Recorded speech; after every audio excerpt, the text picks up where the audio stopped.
Recuerdan que ayer les presentábamos, bueno, más bien era el presidente Pedro Sánchez el que presentaba el plan de choque de ciencia y de la innovación, una apuesta por adelantarnos a la situación en la que se encuentra, pues eso, lo que es la ciencia, la innovación, la investigación, la atracción o el mantenimiento del talento.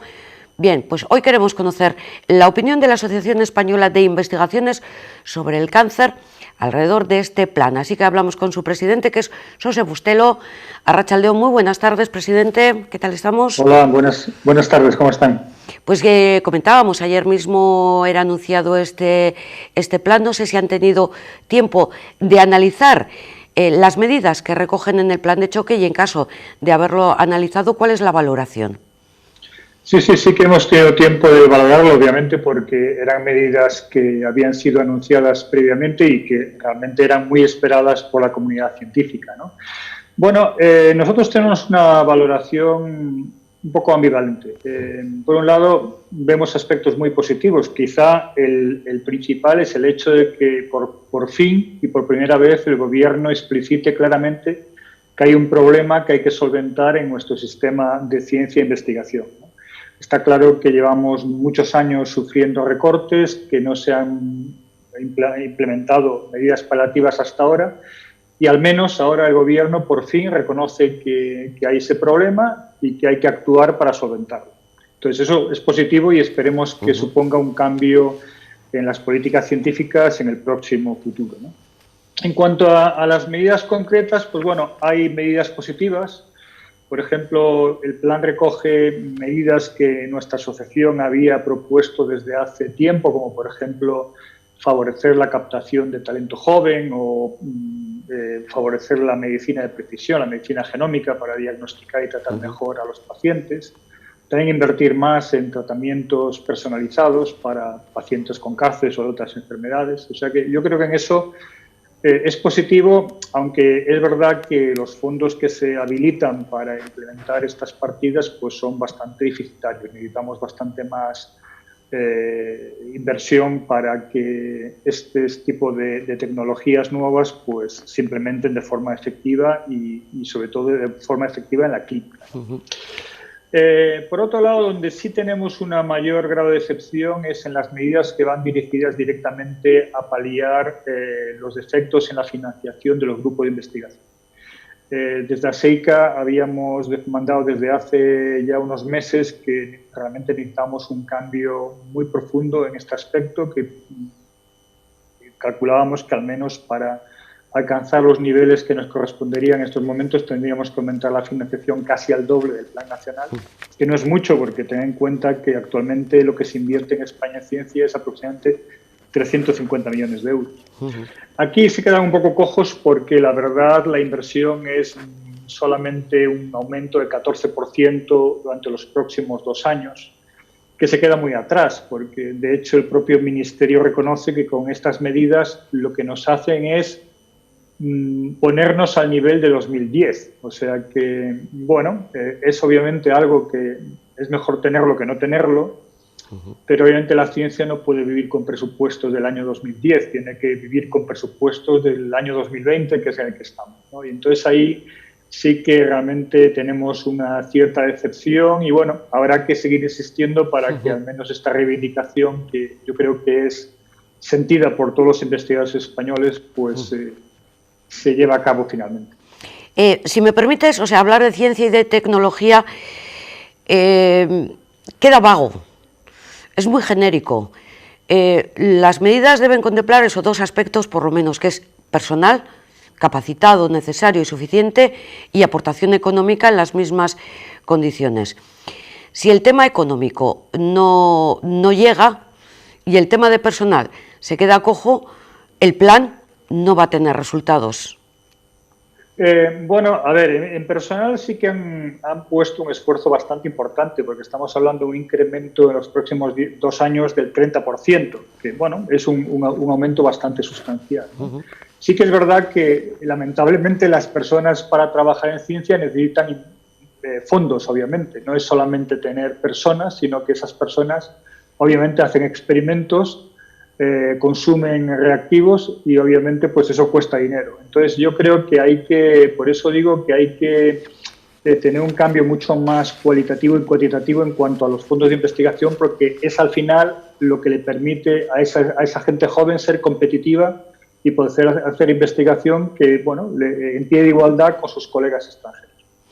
No solamente gente joven, sino gente ya de cierta edad con capacidad sobradamente demostrada. Pero bueno, para centrarme un poco en lo que es la investigación del cáncer. El cáncer es una pandemia con 120.000 muertes al año, con pacientes que necesitan medidas, diagnósticos, tratamiento. Este plan de choque que se ha presentado, me imagino que habrán negociado con vosotros, con vuestra asociación. ¿Qué resultados esperáis obtener en lo que es la investigación del cáncer? Bueno, como dije anteriormente, en términos de investigación el cambio va a ser pequeño, porque supone un cambio de un 14% de inversión y nuevamente seguimos 10 años por detrás de los presupuestos que tendríamos que tener actualmente, ¿no?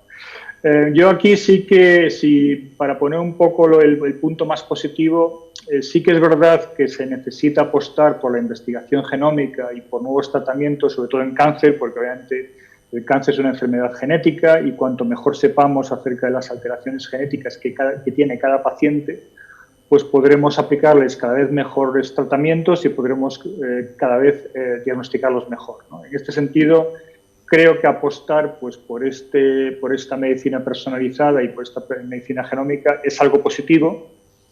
Es un punto de comienzo porque obviamente la financiación que dedican a este apartado, que son 10 millones de euros, pues obviamente es muy pequeña para llevar a cabo este tipo de investigaciones que realmente, debido a que supone secuenciar el genoma de todos los pacientes, de un número alto de pacientes, pues obviamente es caro en sí mismo, ¿no?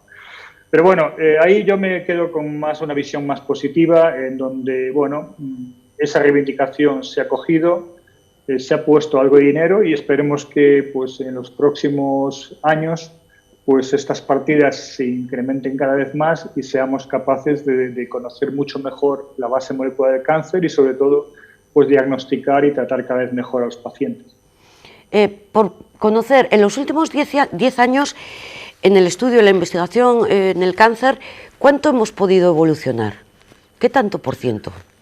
Hombre, hemos evolucionado mucho porque fíjese que hace 30 años conocíamos muy poco incluso de la base molecular del cáncer. Hace 10 años, por ejemplo, no conocíamos nada acerca de las inmunoterapias y ahora las inmunoterapias están implementándose ya de manera rutinaria en el tratamiento de los pacientes, ¿no? Entonces, yo creo que cada vez progresamos más, sabemos mucho más del cáncer, sabemos mucho más de las dianas que tienen que ser atacadas, tenemos fármacos cada vez más precisos para justamente atacar esas alteraciones genéticas o algunas de ellas. Y bueno, a medida que podamos justamente secuenciar el genoma de los pacientes, pues incluso podremos ahora administrar terapias a pacientes que tienen esas alteraciones genéticas, pero que no las sabemos porque no las hemos secuenciado, ¿no? Entonces yo creo que el cambio ha sido muy importante y de hecho eso se ha traducido en un aumento importante en la supervivencia de los pacientes, ¿no? Estamos ahora hablando ya de supervivencias por encima del 55%.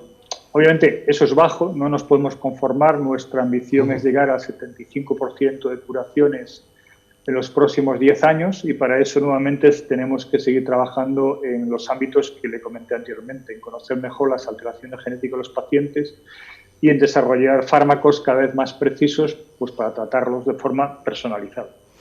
¿El coronavirus de qué forma ha afectado a los enfermos de cáncer?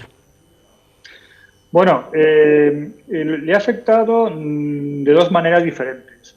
Para algunos tipos de pacientes con cáncer, el de enfermarse de coronavirus ha sido una causa de mortalidad más alta. Por ejemplo, hay pacientes de tumores hematológicos o incluso pues, pacientes de cáncer de pulmón que las tasas de mortalidad con COVID eran del 30 y pico %, o sea, bastante más elevadas que la población general. Obviamente eso es porque tienen patologías pulmonares o inmunodepresiones que no les permite combatir bien a este virus, ¿no? O sea que por un lado sí ha tenido un impacto en la mortalidad de algunos pacientes, afortunadamente solamente a un grupo específico de tumores, no a todos los pacientes de cáncer, obviamente. Y después donde también ha afectado es que, claro, piense que durante estos 3 meses los hospitales han estado prácticamente focalizados en atención a pacientes de coronavirus y todo lo demás ha quedado un poco aparcado. Entonces sí que se han producido retrasos en diagnósticos, obviamente no en los tratamientos, pero bueno, se ha producido un retraso bastante considerable en la atención a los pacientes con cáncer. De hecho, una de las reivindicaciones de ASEICA es que no nos podemos dormir, no podemos, tenemos que abordar esto, lo que llamamos la resaca del coronavirus, es decir, tenemos que implementar medidas a niveles de hospitales en cuanto a servicios, a personal, que permitan recuperar el tiempo perdido, sobre todo incluso ahora que estamos aproximándonos al verano y siempre el verano siempre tiene una actividad asistencial mucho menor, ¿no? Entonces yo creo que ahí sí que es importante enfatizar que se necesitan más recursos para recuperar ese tiempo perdido. No solamente para cáncer, obviamente aquí estamos hablando de cáncer, pero para enfermos de problemas cardiovasculares, individuos con diabetes, etcétera. Todos los pacientes que no hayan sido coronavirus han estado sometidos a un retraso muy considerable durante estos 3 meses. Ha habido, bueno, han finalizado ya las comisiones llamadas de la reconstrucción social y económica, con la que se pretendía tomar medidas para sacarnos de esta crisis sanitaria y económica tras con la COVID-19. ¿Ha habido participación? ¿Se ha tenido en cuenta a la asociación a la hora de sacar adelante medidas? Bueno, nosotros hemos mandado a la Comisión de Reconstrucción un documento que recogía 12 medidas básicas que pensábamos nosotros que eran importantes, sobre todo en el área de cáncer, ¿no? Esto no solamente se le hemos remitido al presidente de la Comisión, sino también a los partidos políticos principales, y yo creo que ha tenido una recepción muy buena y, de hecho, como dije anteriormente, algunas de estas medidas han aparecido ahora en el plan de choque, ¿no? O sea que no sé si nos hicieron caso o si han oído otras personas, pero bueno, al menos esas medidas están. Yo creo que, bueno, lo que decíamos en esa comisión es que obviamente creemos que hay que cambiar radicalmente el modelo económico de nuestro país, que eso supone invertir en ciencia y en tecnología, y que en el caso de cáncer pues hay que invertir un poco en lo que habíamos hablado antes. Hay que invertir en ciencia que permita descubrir nuevos tratamientos, hay que invertir en ciencia que descubra nuevas formas de diagnosticar a los pacientes de forma más precisa y cada vez más temprana. Por supuesto, hay que invertir en industria tecnológica. Y también no nos podemos olvidar de los pacientes. Creo que en estos momentos hay que favorecer políticas que ayuden a que cualquier paciente, independiente de dónde viva o en qué hospital esté, tenga acceso a las terapias y a las tecnologías punteras en cáncer para ser tratado adecuadamente. Y bueno, yo creo que al final, poco a poco, la idea que tenemos nosotros es que hay que protestar, hay que informar educadamente a los políticos y poco a poco yo creo que a ver si el mensaje va calando y por fin asumimos un cambio de modelo en este país. Y aparte del tema de, digamos, el estudio, el plan de choque de ciencia y tecnología, ¿apoyar más la sanidad pública podría ser otra de las cuestiones imprescindibles? Por supuesto, yo creo que una cosa que nos ha enseñado la crisis de la COVID durante estos meses es la importancia que tener un buen sistema público que permita tratar de forma eficiente y equitativa a cualquier persona, independientemente de sus recursos. Y aquí se ha visto que el problema que hemos tenido por culpa de los recortes que hemos sufrido a lo largo de estos últimos años, en donde había deficiencias de equipamiento, deficiencias de personal. Entonces, bueno, por un lado, la crisis nos nuevamente recordó la importancia de la sanidad pública y nos recordó lo importante que es tenerla con unos servicios y unas calidades y unas prestaciones que sean adecuadas para un país avanzado como es el nuestro, ¿no? Una pregunta formulada desde la ignorancia. ¿Sería justo que alcanzáramos una vacuna y un tratamiento contra la COVID antes que contra el cáncer?